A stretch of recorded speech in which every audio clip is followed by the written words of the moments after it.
बिस्मिल्लाहिर्रहमानिर्रहीम। अस्सलाम वालेकुम नादरीन, आप यूट्यूब चैनल देख रहे हैं। मैं इमरान खान हूँ। नादरीन, सबसे पहले तो ये है कि स्ट्रीट मूवमेंट जो इमरान खान साहब ने कहा था वो अब शुरू होगी। यानी पाकिस्तान तहरीक इंसाफ ने बहुत टाइम ज़ाया किया। मैं आपको बहुत लंबे अरसे से एक बात कर रहा था कि ग्राउंड पे पाकिस्तान तहरीक इंसाफ की किसी किस्म की कोई तैयारी नहीं है। बेशक इनके पास बहुत ज़्यादा सपोर्ट है पब्लिक की, लोग अभी इलेक्शन करवा दें तो इनको बहुत ज़्यादा वोट पड़ जाएंगे, लेकिन तहरीक चलाने के लिए ग्राउंड पे जो तैयारी होती है वो पाकिस्तान तहरीक इंसाफ ने नहीं की। देखिए ना, इस वक्त जो निज़ाम है वो बहुत ताकतवर है, उनके हाथ में बंदूक है और वो हर तरह की बेशर्मी पे तुले हुए हैं। यानी वो इंसानों को गोलियां भी मार सकते हैं, उन्होंने मारी भी हैं। तो ऐसे में आप एक हुजूम के ज़रिए से या थोड़े बहुत लोगों के ज़रिए से आप इनका किबला ठीक नहीं कर सकते। आपको बहुत बड़ी तादाद में नौजवान चाहिए होंगे, और वो नौजवान जो ऑर्गेनाइज हों, जिन्हें पता हो कि उन्होंने क्या करना है और किस तरीके से पुरअमन रहते हुए पाकिस्तान को बचाते हुए उन्होंने इन जालिमों से निजात हासिल करनी है। तो इसके लिए पूरा एक साइंटिफिक तरीक़ाकार होना चाहिए था, जो अभी तक अडॉप्ट नहीं किया गया। हाँ, ये ज़रूर हुआ कि कुछ विजुअल्स बनते रहे। सुहेल अफरीदी साहब गाड़ी पे चढ़ जाते थे, उनके साथ और नौजवान चढ़ जाते थे, एक मोमेंटम बनता था, ये जहाँ जाते थे। अभी भी सुहेल अफरीदी किसी भी शहर में चले जाएं, 10-20 हज़ार बंदा निकल आएगा, हो सकता है इससे ज़्यादा भी निकल आए। तो हज़ारों बंदे तो निकल ही आते हैं जहाँ पे भी जाते हैं आप। पॉलिटिकल फिगर है, इमरान खान ने वज़ीर आला बनाया, पाकिस्तान तहरीक इंसाफ मकबूल है। जिस बाजार से आप गुजरेंगे, जिस शाहराह से आप गुजरेंगे, लोग तो आ जाएंगे। लेकिन क्या वो एक मुनज़्ज़म ऐसी फोर्स है जो जिसको आप जो कहें वो उस हद तक जाए और इमरान खान की रिहाई के लिए कोशिश करे?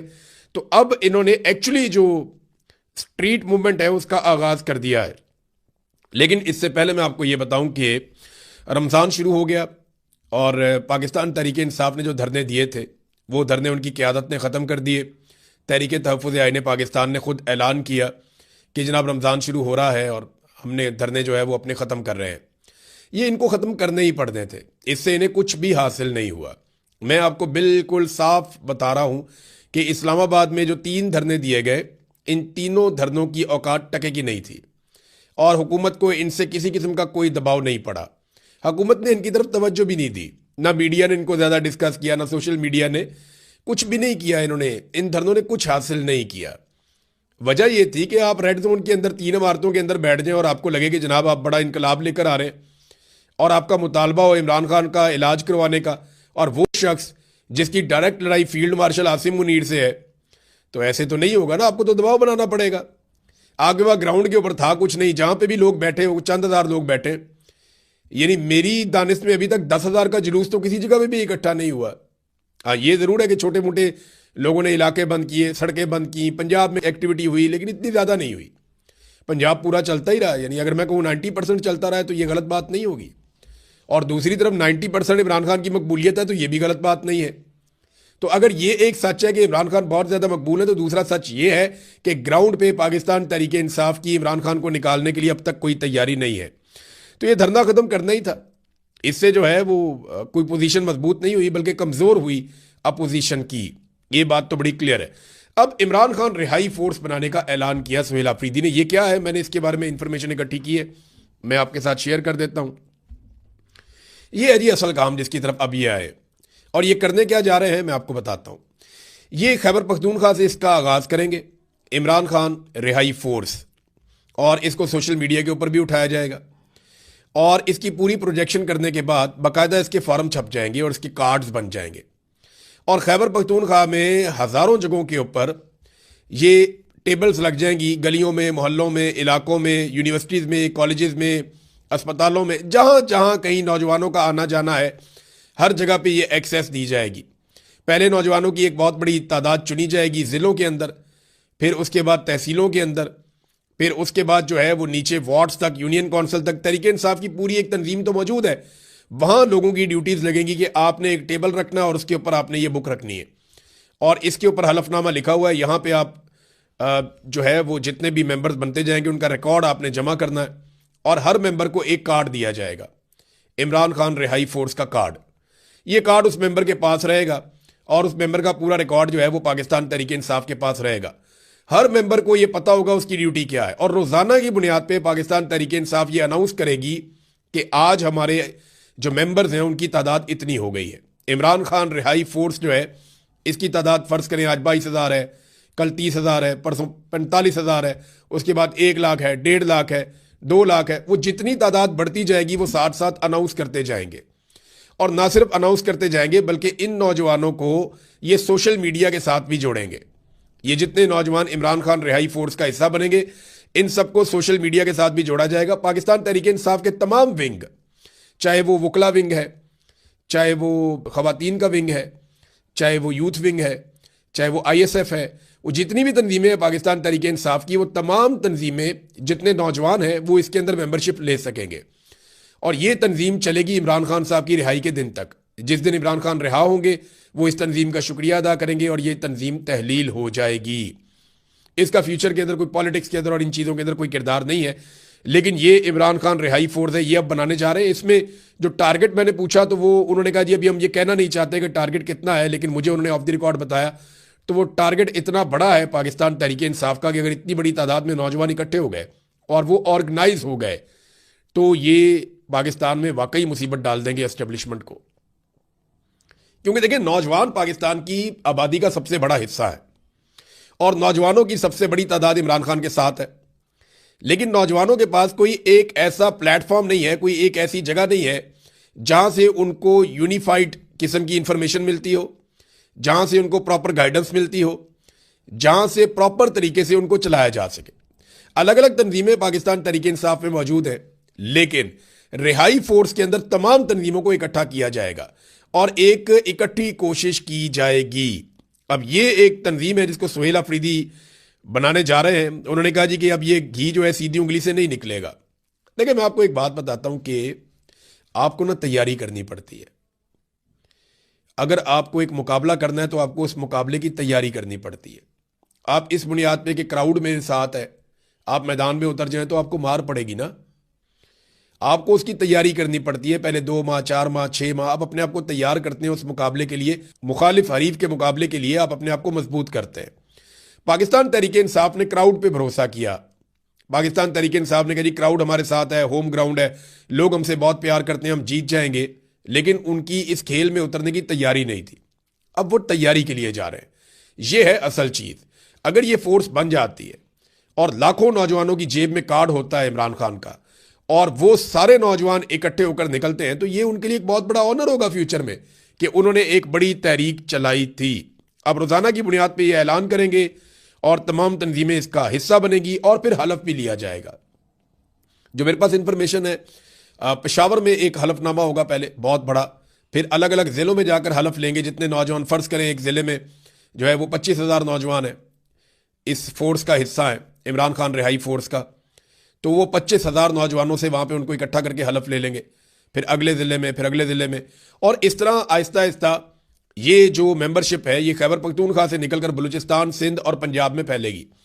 और ये 1-1.5-2 माह की बात है मैक्सिमम। अगर ये 2 माह लग के तैयारी कर लें और मेंबरशिप करें और डाटा इकट्ठा करें तो मेरे ख्याल में ये लाखों नौजवानों को इसके साथ जोड़ सकते हैं और ये चीज पाकिस्तान की एस्टेब्लिशमेंट के लिए मुसीबत डालेगी।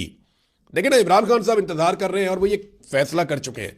इमरान खान ने अभी तक जितनी भी प्रेडिक्शंस की हैं वो सारी ठीक साबित हुई।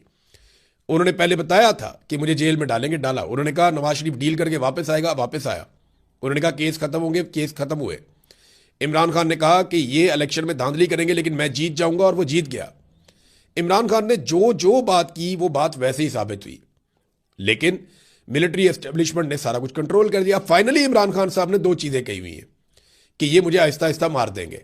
ये इमरान खान ने अपनी बहन को कहा कि ये आहिस्ता आहिस्ता मुझे मार देंगे। और दूसरा, इमरान खान ने एक और बात की थी कि फैसला अब सड़कों पे होगा, किसी और जगह फैसला हो नहीं सकता। क्योंकि जिन शराइत के ऊपर हुकूमत इमरान खान साहब से डील करना चाह रही है, इमरान खान साहब उन शराइत को मानने के लिए तैयार नहीं है। इमरान खान साहब की शराइत बड़ी सादा है। वो ये कहते हैं कि आप जो 9 मई है, 26 नवंबर है, आप इसके ऊपर एक जुडिशल कमीशन बनाएं और फैसला करेंगे ये कैसे हुआ। नंबर 2, इमरान खान साहब ये कहते हैं कि जो नया इलेक्शन है उसको अनाउंस किया जाए। पहले वो कहते थे कि जनाब हमारे उम्मीदवारों को हमारी सीटें वापस दी जाएं, लेकिन अब क्योंकि बहुत टाइम हो गया वो ये कहते हैं कि नया इलेक्शन पाकिस्तान में करवाया जाए। अब ये वो चीजें हैं जिससे तो इमरान खान साहब विन कर जाएंगे और ये हुकूमत इन चीजों को किसी सूरत भी बर्दाश्त नहीं कर सकती। तो इन्हें अगले इलेक्शन से पहले पहले इमरान खान साहब से जान छुड़ानी है। और इमरान खान साहब ये जानते हैं, उन्होंने अपनी बहन को बता दिया है कि ये मुझे अब मार देंगे। लेकिन साथ ही साथ उन्होंने कहा कि फैसला सड़कों पे होगा, और अगर सड़कों पे फैसला होना है तो इमरान खान रिहाई फोर्स जो अब बनाई जा रही है, हो सकता है कि ये इतनी ताकतवर फोर्स बन जाए कि ये फोर्स एस्टेब्लिशमेंट को महंगी पड़ जाए। अब देखते हैं कि आने वाले दिनों में क्या होता है। रमजानुल मुबारक इस हवाले से बड़ा इंपॉर्टेंट महीना है। बहरहाल राणा सनाउल्लाह साहब ने भी एतराफ़ किया है। देखिए ना, यहाँ पे सारे लोग उछल उछल के कह रहे थे कि जी इमरान खान साहब जो है वो लेट गए जी, वो डील मांग रहे हैं जी, इमरान खान साहब डट के खड़ा था, लो जी खत्म शुद्ध हो गया जी, ये एनआरओ हो गया जी खत्म। ये पता नहीं कौन कौन से सहाफ़ी हैं और कौन कौन से अजीब तज्जियाकार हैं और अजीब अजीब सियासतदान हैं। वो ख्वाजा आसिफ है, उसने भी ताने कसना शुरू कर दिए थे। ये राणा सनाउल्लाह ये समझदार आदमी है। राणा सनाउल्लाह ने साफ कहा, उन्होंने टू दी पॉइंट बात करता हूं, इमरान खान डील पे नहीं मान रहा। उन्होंने कहा जी 2 दफ़ा हमने बड़ी संजीदा कोशिश की है इमरान खान को डील पे आमादा करने के लिए, लेकिन इमरान खान डील पे नहीं मान रहा। देखिए, राणा सनाउल्लाह साहब ने 2 मरतबा मान लिया है, अभी ये 2 मरतबा और मानेंगे। वजह यह है कि मेरी इंफॉर्मेशन के मुताबिक इमरान खान को 4 से 5 मरतबा डील की ऑफर की गई है, और चारों पांचों मरतबा इमरान खान साहब ने जो शराइत रखी वो हुकूमत के लिए और एस्टेब्लिशमेंट के लिए काबिल कबूल नहीं थी। क्योंकि इमरान खान साहब डील नहीं करना चाह रहे। वो कह रहे हैं जी बाहर निकले एस्टेब्लिशमेंट, अदलिया को खुला छोड़े, मैं खुद ही बाहर आऊंगा और मैं निपट लूंगा, और आप पाकिस्तान में फ्री एंड फेयर इलेक्शन करवाएं। अब इन शराइत के ऊपर तो नहीं मानते। राणा सनाउल्लाह ने कहा नवाज शरीफ बहुत बड़ा आदमी है, उसने 3 मरतबा डील करके रास्ता निकाला है। देखिए, एक दफ़ा नवाज शरीफ साहब ने रास्ता निकाला और जद्दा निकल गए, बाकी पार्टी को जेलों में छोड़ दिया, बहुत ज़बरदस्त आदमी है। दूसरी मरतबा जद्दा से लंदन चले गए, वहाँ से वापस आ गए डील करके, बहुत ज़बरदस्त आदमी है, कमाल आदमी है। फिर जनाब लंदन से पाकिस्तान में आगे एक दफ़ा हुकूमत बनाई, और जब हुकूमत बनी और दोबारा पकड़े गए पनामा के अंदर, तो फिर जनाब एक दफ़ा डील करके फिर लंदन निकल गए इलाज करवाने के बहाने, 4 हफ्ते के बहाने अदालत से ऑर्डर लेके, और फिर 4 साल के बाद वापस आए डील करके, जूते पॉलिश करके, और फिर इक़्तिदार में आ गए। तो अगर इससे आदमी बड़ा होता है और अच्छा सियासतदान होता है तो राणा सनाउल्लाह साहब, नवाज शरीफ साहब तो फिर बहुत अच्छे सियासतदान है, इनसे अच्छा तो कोई नहीं है। वो कहते हैं जी हठधर्मी है जो इमरान खान साहब दिखा रहे हैं, इन्हें डील कर लेनी चाहिए, रास्ता निकालना चाहिए। लेकिन एक और बात वो कहते हैं कि अगर इमरान खान को ये यकीन हो जाए कि इनकलाब नहीं आ रहा और वो मायूस हो जाए और उन्हें पता चल जाए कि दूर दूर तक कुछ ऐसा नहीं होगा, तो फिर शायद रास्ता निकल आए। देखें, ये इमरान खान साहब का समझे नहीं उनको। इमरान खान ने ये तो नहीं कहा था कि इनकलाब आएगा तो मैं डट के खड़ा रहूंगा। उसने कहा था कि जब तक मेरे में खून है मैं आखिरी सांस तक लड़ूंगा। इमरान खान ने कहा था मैं अकेला भी रह गया मैं फिर भी इनके साथ लड़ूंगा, इस माफिया के सामने मैं नहीं झुकूंगा। तो इमरान खान ने तो ये शर्त ही नहीं रखी कि इनकलाब आएगा तो मैं खड़ा हूंगा। इमरान खान ने तो ये कहा था कि मैं खड़ा हो जाऊंगा, तो वो खड़ा हुआ। आपको ये बात समझनी पड़ेगी, आपको डील इमरान खान से वही करनी पड़ेगी जो लॉजिकल होगी कि जनाब दोबारा इलेक्शन करवाएं। आपने उसका इलेक्शन चोरी किया है। इमरान खान आपको 4 सीटें नहीं छोड़ रहा था, आपने पूरी हुकूमत चोरी कर ली उसकी। वो आपको छोड़ेगा? वो नहीं छोड़ेगा आपको। ये बात आप अपने जहन में रख लें। खुर्रम ज़ीशान साहब ने एक बात की है, और पाकिस्तान तहरीक इंसाफ के लिए तो ये तकलीफ बात होनी चाहिए। उन्होंने कहा जी कि इमरान खान ने इस मरतबा मेरे पाकिस्तानियों कहकर कोई पैगाम नहीं भिजवाया। उसने अपने अवाम को मुखातिब नहीं किया, उसने अपनी बहनों से कहा कि मेरे लिए आवाज़ उठाएं, क्योंकि इमरान खान ने अपने अवाम का बहुत इंतज़ार किया है। लेकिन नाज़रीन, सुहेल अफरीदी के हवाले से मैं आपको एक चीज़ बताऊं। अभी ये बात भी हो रही थी, इमरान खान की बहन ने भी की कि वो आकर बैठ गया और लगता है कि सुहेल अफरीदी की जगह ले लेगा। तो ये गंडापुर के बारे में बात हो रही है, और मैंने आपको कल बताया भी था पिछले वीलॉग में कि गंडापुर के दिमाग में ये बात एस्टेब्लिशमेंट ने फिट कर दी है, और एस्टेब्लिशमेंट के ज़राए ये कह भी रहे हैं कि सुहेल अफरीदी को नाअहल करने के बाद गंडापुर को वज़ीर आला बनाया जाएगा खैबर पख्तूनख्वा का। जितना मैं पाकिस्तान तहरीक इंसाफ को समझता हूँ और जितने मेरे राब्ते हैं, मेरी नज़र में कोई भी बन जाएगा तहरीक इंसाफ में से वज़ीर आला, गंडापुर नहीं बनता। और अगर गंडापुर को ज़बरदस्ती वज़ीर आला बना भी दिया गया ना, तो गंडापुर साहब की सियासत तबाह हो जाएगी। उन पर बहुत तनकीद हो रही है इस वक्त पाकिस्तान तहरीक इंसाफ में। वो इक़्तिदार की राहदारियों में वज़ारत आला का रास्ता ढूंढते ढूंढते अपनी सियासी इज्जत गंवा बैठे हैं। और गंडापुर साहब का भी बड़ा लंबा करियर पड़ा है, उन्हें अपनी साख खराब नहीं करनी चाहिए थी, लेकिन वो जुआ खेल रहे हैं। अब अगर सुहेल अफरीदी को नाअहल कर दिया गया तो क्या होगा? देखिए, सुहेल अफरीदी को नाअहल करके पाकिस्तान की एस्टेब्लिशमेंट बहुत बड़ी गलती करेगी, क्योंकि सुहेल अफरीदी जितना बड़ा लीडर अब है, इससे 10 गुना बड़ा लीडर बन जाएगा नाअहल होने के बाद। फिर लोग इसकी ज़्यादा बड़े पैमाने पर बात सुनेंगे, नौजवान इसके साथ ज़्यादा ताकत से खड़े होंगे। और फिर याद रखिएगा कि सुहेल अफरीदी के पास करने के लिए कोई और काम भी नहीं होगा, फिर वो ये रिहाई फोर्स के ऊपर ही काम करेगा। तो एस्टेब्लिशमेंट को ये वाला फैसला करने से पहले ये वाली बात सोचनी पड़ेगी। नाजरीन, ये जो टाउट्स हैं ना, इनके बारे में मैं एक बात कहना चाहता हूँ। ये बार बार कहते हैं ना कि सोशल मीडिया इमरान खान को बाहर नहीं आने देता, बहनें नहीं आने देती, पार्टी नहीं आने देती, और कुछ सहाफ़ी है वो नहीं आने देते। तो मैं एक बात कहता हूँ कि ये क्यों ये बात नहीं करते कि इमरान खान को गैर कानूनी तौर पे जेल में डाला गया। जो लोग इमरान खान के हक में बात करते हैं या ये बात करते हैं कि उसके साथ जुल्म हो रहा है, ज्यादती हो रही है, उनको ये ब्लेम करते हैं कि ये इमरान खान को बाहर नहीं आने दे रहे। और जो लोग जुल्म कर रहे हैं, जबर कर रहे हैं, जो हुकूमत के अंदर हैं, जो आसिफ मुनीर और उनकी एस्टेब्लिशमेंट है, उनके ऊपर ये तनकीद नहीं करते।